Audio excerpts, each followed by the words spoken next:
नमस्कार, हिमाचल अभी के रेडियो बुलेटिन के साथ मैं खुशबू। पेश अभी तक के मुख्य समाचार। सबसे पहले हेडलाइंस। हिमाचल प्रशासनिक सेवा की मुख्य लिखित परीक्षा का परिणाम घोषित, 16 अभ्यर्थी हुए पास। एनआईटी श्रीनगर के निदेशक प्रोफेसर ललित कुमार अवस्थी बने सरदार पटेल विश्वविद्यालय के कुलपति।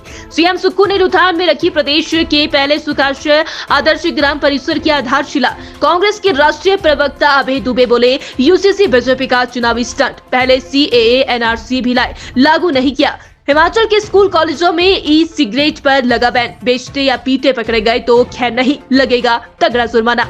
8 विषयों के अध्यापक पात्रता परीक्षा का परिणाम घोषित, 26.1% अभ्यर्थी ही हुए पास।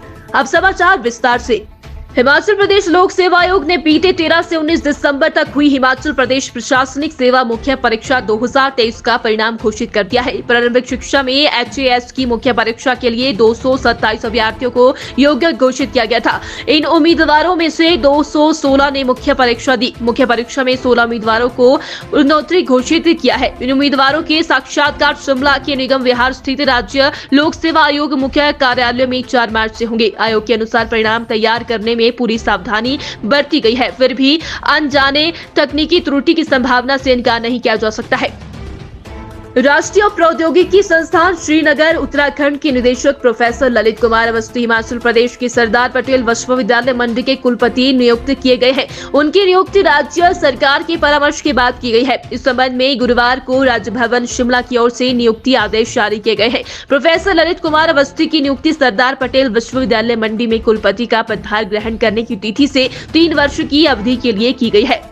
सीएम सुखविंदर सिंह सुक्खू ने आज जिला कांगड़ा के ज्वालामुखी विधानसभा क्षेत्र के अपने 1 दिवसीय दौरे के दौरान लगभग 205 करोड़ रुपए लागत की 11 विकासात्मक परियोजनाओं के उद्घाटन एवं शिलान्यास किए। उन्होंने रुथान में प्रदेश की पहले सुखाश्रय आदर्श ग्राम परिसर का शिलान्यास भी किया। सीएम ने कहा कि वर्तमान प्रदेश सरकार समाज के वंचित वर्ग के उत्थान के लिए प्रतिबद्ध है। इन वर्गों के उत्थान के लिए सरकार ने नई अभिनव पहल की है। उन्होंने कहा कि सुखाश्रय आदर्श ग्राम परिसर इन्हीं में से एक है। रुथान में स्थापित होने वाले इस परिसर में मुख्यमंत्री सुखाश्रय योजना के लाभार्थियों को आवास की बेहतर व अत्याधुनिक सुविधाएं उपलब्ध हो सकेंगी।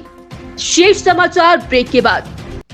आपके स्वास्थ्य का प्रहरी, श्री बालाजी हॉस्पिटल, कांगड़ा, हिमाचल। कांग्रेस के राष्ट्रीय प्रवक्ता अभय दुबे ने गुरुवार को शिमला में प्रेस कॉन्फ्रेंस में कहा कि समान नागरिक संहिता बीजेपी को भाजपा चुनावी मुद्दा बनाना चाहती है। बीजेपी इससे पहले चुनाव के वक्त सीएए और एनआरसी भी लेकर आई, मगर आज तक इसे लागू नहीं किया गया। दुबे ने कहा, यूसीसी के मामले में बाबा साहेब अम्बेडकर के विचार पर अमल होना चाहिए। संविधान बनाते इस वक्त अम्बेडकर ने कहा था कि यूसीसी को किसी भी पर भी थोपा नहीं जाना चाहिए। उन्होंने कहा कि भाजपा चुनाव के वक्त में यूसीसी जैसे मामलों को उठाकर धार्मिक उन्माद का माहौल पैदा करके चुनाव जीतने का प्रयास कर रही है।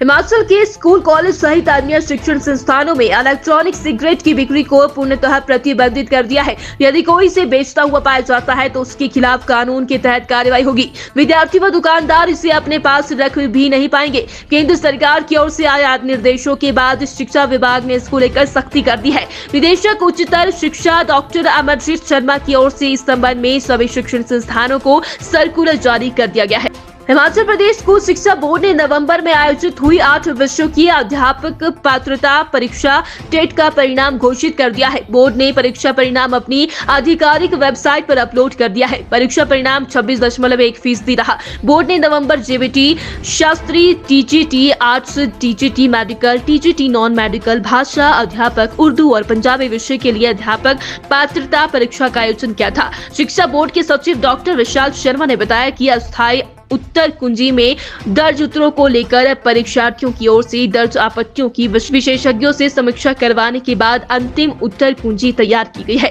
इसी के साथ समाचार समाप्त हुए। नमस्कार।